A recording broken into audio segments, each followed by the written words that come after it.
Silicon വാലിയിലെ disruptive innovations എല്ലാം വെറും തള്ളു.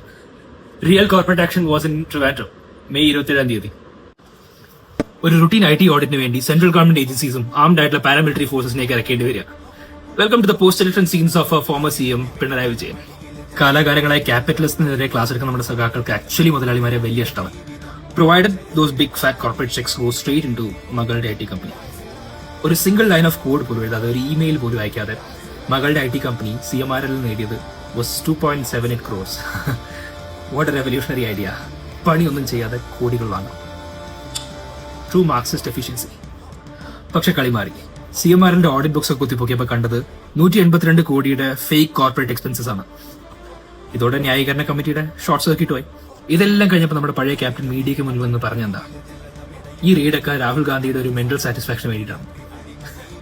ഒന്ന് ആലോചിച്ച് നോക്കിയേ, ഡൽഹിയിലിരിക്കുന്ന ഒരാളുടെ ഡോപ്പമിൻ ഹിറ്റിന് വേണ്ടിയിട്ട് ഇവിടെ 242 ബാങ്ക് അക്കൗണ്ട്സ് ഫ്രീസ് ചെയ്യുന്നു.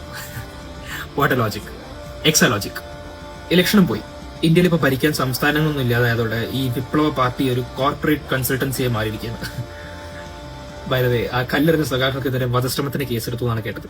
So what you think? ഇതൊരു പൊളിറ്റിക്കൽ വിച്ച് ഹണ്ട് ആണോ അതോ പണി പാളിയതാണോ? And by the way, consultancy software നേരിട്ട് കണ്ടുള്ള ആൾക്കാർ താഴെ നിന്ന് കമന്റ് ചെയ്യണേ.